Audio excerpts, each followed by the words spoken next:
A manga about being stepped on. I told y'all my dreams, my fantasies. I would love to get stepped on. All right, guys, hear me out. I'm gonna hear you out. Slavery is bad. What? But I'm constantly on a journey to find the next great anime, the next great manga, and nowadays we are spoiled for choice. Recently, I just finished Vinland Saga Season 2, which is a masterpiece that shook me to my core. A human story so powerful, it can not only give you a great experience, it can change your outlook on life. It's shows like these that reminds me why I love the medium so much. But on this never-ending journey, some days I wake up and I remember, wait a minute, You're a what? Because what if I've told you that I've discovered a high-intensity shonen action manga with amazing art about being a slave to an army of insane anime girls in military uniforms that can kick your ass and will find any way, shape, or form to sit in your face every other chapter? Now I know what you're gonna say. God damn it, what do you think I am, some weird perverted freak? Can you please stop trying to get me into your weird hentai fetish shit? That's not what I'm saying, Giga. I say keep doing what you're doing. You're doing a service to the world, and I appreciate all your efforts. I need more of this. God damn it, what do you think I am, some weird perverted freak? Can you please stop trying to get me into your weird hentai fetish shit? So, what's the name of the manga again? Point is, there are times I want to remind people that I'm always striving to find the next anime or manga masterpiece and prove to the world that I'm still a functional member of society. Then I remember that I play Honkai Star Rail. Hi, I'm Giguk. And just in case you needed a monthly reminder that I'm still a piece of garbage, here's a manga about being stepped on by hot anime girls. Is Honkai that bad? Alright, before you start raising your eyebrows at me, I just want to say, I did not go out looking for a manga like this. This manga just happened to find me. Cap. See, I was just innocently browsing my local manga store when a manga cover caught my eye of a military-clad, smug anime girl looking down at me, emanating the purest step-on-me energy man could ask for with a single massive word plastered behind her. Slave. And my brain went, yeah. Mato Seihei no Slave, or Chain Soldier, asks a simple philosophical question to all the guys in the world. Would you sell your dignity to be stepped on by a group of hot anime girls? Yes. A million times. Yes, nigga. In the manga's fictional apocalyptic year of 2020, a dangerous dimension called Mato emerges all over Japan, bringing with them monsters that terrorize the world and cause various disasters. Fortunately, with these monsters have come a new tool humanity can use to combat them. Peaches, a mysterious resource that can give humans supernatural powers they can wield, but granting these abilities to women and only women. Causing a male-female power balance to be completely flipped on his head. Men are now at the lower end of the social hierarchy, and Andrew Tate has become Andrew Cake. Enter Yuki Wakada, male, who's one day just minding his own business when he suddenly finds himself in a life or death situation in the Mato realm, facing off against an army of monsters. Thankfully, humanity has created a specialized combat squad of superpowered peach girls called the Anti-Demon Corps, and the commander of the 7th unit sweeps in just in time to save the day. This is Kyoka Uzen, who has the ability to make slaves, which I know sounds pretty bad, but... Sounds great. Sounds great. She offers him the opportunity to submit to her, which allows him to activate his ultimate ability, slavery. Wow, hold on. That was kind of crazy. This is like what would happen if Asdef was real. Well, not really, but just know Asdef can do unspeakable things to me. I can see why that one guy was in chain and on his knees. Asdef told me to get on my knees, nigga. I'm getting on my knees. No questions. Activate his ultimate ability, slavery. Transforming him to the super powerful combat form that can decimate the monster army. This gives him the chance to be the hero he always wanted to be, but unfortunately, men can't technically join the Anti-Demon Corps. Damn but it's okay because they found a little loophole. He joins the 7th unit and moves into their all-female residence to the dismay of all the girls that live there, and has to prove his worth by becoming their caretaker, being a stay-at-home dad, doing the housework, and cooking up a mean meal in the kitchen. I see how they're doing it. Ingredient. Ooh, and what's that? These nuts. Okay, I know that description makes it sound like it's some weird harem ecchi shit, but hear me out. It's good weird harem ecchi shit. This is a manga written by the same guy who did oh no. But okay, regardless. That's one of my favorites. That's one of my. I just said her. Noni-chan. Gay. How is that gay? This is a manga written by the same guy who did Oh no. But okay, regardless of your opinions of Akame ga Kill, and God knows I have my opinions, I think there's one thing we can all come together to agree on. Esdeath? I just said that! I just said that! I just said that! So imagine Akame ga Kill, but every girl is a different flavor of Esdeath and replace all the edgy violence and character deaths with S-tier horny. That's Mato Seihei no Slave. It's been a long time since I've enjoyed an ecchi series this much, and yes, there is more that goes into a good ecchi series than just slapping some sexy anime girls in your face and calling it I'm reading this tonight. Just because you appreciate anime titties doesn't mean you can't do it with a little bit of class. I may be a degenerate.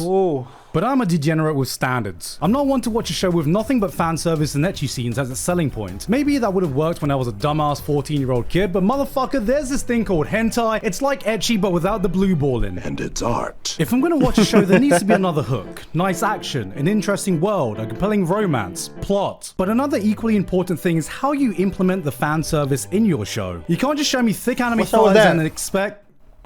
Sorry, I got distracted. What show was that? You can't just show me thick anime thighs and expect me to be impressed. And one thing I absolutely despise... Oh my god, this is a whole different world of anime. Like, I know I'm a horny nigga, but this shit just made me super wet. You can't just show me thick anime thighs and expect me to be impressed. And one thing I absolutely despise is when the fan service gets in the way of the action. Nothing quite kills an action scene faster than when you're fully invested in a fight. It's exciting, you're into it. Your heart is pounding, the next big punch is about to be thrown, then the series goes, alright, pause for a second. Anime titties. Okay. Alright, I'm back to the action. If you're gonna put a bit of fan service in your show, keep it separate, or in the best case, work with it. Fan service should be the spice on your dish, and you know, I'm a good boy from Thailand. I don't just like a little bit of spice in my food, I love a lot of spice. For sure, that doesn't mean I just want to eat a plate full of Carolina Reapers, nor would I appreciate you squirting a bottle of chili sauce on my dish when that dish is a nice cool vanilla ice cream. But luckily, Mato Seihei no Slave knows exactly how and when to spice up his dish. See, the twist to Kyoko's powers is that after every battle, she needs to give a reward to a slave that's proportional to the NG they just exerted while she activated her power, with her completely losing control of her body and her body fully willing her actions until the reward has been completely played out.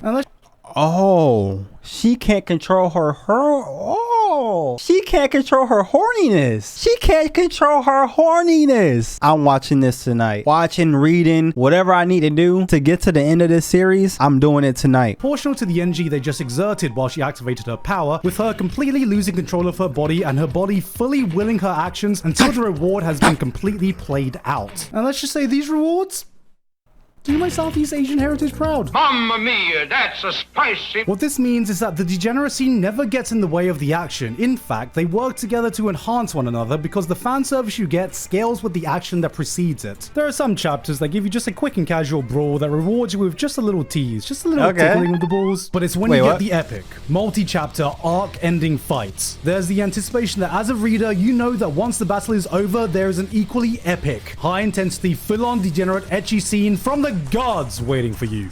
So you're telling me if I read this, I can see all the boobies I want? It won't be censored? I can see everything that he's talking about? Nigga, I'm reading this shit tonight. I'm reading this shit tonight in bed with no socks on. Equally epic, high-intensity, full-on degenerate ecchi scene from the gods waiting for you. Ladies and gentlemen, I present to you Pavlovian degeneracy. I'm of the firm belief that if you're gonna go down the degenerate route, just fully commit. You think I, a seasoned anime viewer, am impressed watching the millionth dense protagonist accidentally walk into the girls' changing room? Oh no, baka hentai! No! And thankfully, this series pulls no punches in either its action or its culture. According to the lore, each reward Yuki is given is based on his subconscious desires. And thankfully for the readers, our boy must be the average Genshin Impact player because he ain't just bricked up, he's the entire fucking wall. Starting things off with just a vanilla makeout sesh. As the series goes on, the rewards get more and more spicy, like he's cycling through the entire library of hentai tags. Not a fan of the main girl? No worries. The series introduces a literal army of dummy mummies, semen demons, waifus with weaponized thickness. And here, come here. Let me give you a little bit of a spoiler. Tell me. Kyoko can lend her powers out to other girls. You know what that means. More slaves. More slaves, y'all. I want to be a slave so bad. I beg your pardon? Can lend her powers out to other girls. You know what that means. I have come. But this goes into the one thing Mato Seihei does that separates it from every other generic ecchi series. It has plot. I'm not gonna lie and say that fan service isn't one of the main selling points here, but that doesn't mean there's not more going for it as well. For one, the action is actually pretty kick-ass. It goes beyond, I'm gonna defeat you with the power of friendship and titties. Each girl's unique ability brings more dimension to the action than just, I'm gonna punch you. I'm gonna punch you really hard. All the fights have their own thoughts and tactics put into them based on the powers that are present on the playing field. There's a girl who literally just has Zodworld that she activates by doing a fucking JoJo pose. Another girl has an ability called Python where she has to pre-program her body movements like a goddamn software engineer. There's a MILF. I can't remember what her powers are. And a similar level of thought has been put into the characters and the general world around them. With a concept like this, it would have been easy just to slap a bunch of cardboard cutout waifus everywhere and throw in some nonsensical, wacky plots whose only job is to get from one ecchi scene to the next. But each girl has their own backstory and motivation that drives the plot forward. And we actually see development with some of them, more than just the amount of ways they can sit on the protagonist's face. We learn more about the social structure and dynamics of the monsters and the anti-demon core that fight them. Inter-family drama, power scalings, power rankings, tournament arcs. I'm gonna be real. This story isn't gonna be winning awards anytime soon, but it does everything it needs to. It does just enough to tickle that part of your brain that wants to grab the popcorn and dumb out your typical shonen action show. When you talk to a lot of anime fans and the topic of guilty pleasures come up, you hear a lot of the same titles getting thrown around. High School of the Dead, High School DxD. I've not talked to a single person that have watched these shows fully and don't talk about them fondly. They know what their appeal is. They know the target audience they're aiming for, and if you're not into these types of shows, they're not going to be changing anyone's opinion. The thing is, I've watched High School of the Dead so many times that I can't even count. Sometimes I just turn it on just to look at titties. I know the story. I know everything that happens in it, but I turn it on and I act like I don't know shit. I don't know shit. And once that one teacher with the blonde hair come up, god damn it, I know everything I need to know about life again. What is blood yapping about? And if you're not into these types of shows, they're not going to be changing anyone's opinion. But if you do fall in that target demographic, if you're fine fully embracing the sleeping degenerate in you, then this is like eating McDonald's cooked by a 3-star Michelin chef. Don't lie, these aren't guilty pleasures. These are pleasures you feel no guilt enjoying. They not only fully commit to giving you the peak gourmet fan service you've been craving, but respect you enough to know that you still need more reasons to keep watching once you hit post-nut clarity. You've come. That is Mato Seihe no Slave. It knows what it is, and it devotes itself to being damn near the best product it can be for what it's trying to achieve. So if you want a manga that does one thing and one thing really well, and that one thing is being stepped on by powerful, sexy, military-clad anime girls with the other bonus of a decent enough plots, characters, and actually pretty damn good action, then Mato Seihe no Slave is the manga for you. In conclusion, it should have been me, not him! Another banger video. I need to watch that ASAP. I need that ASAP, bruh. I need it. I need it.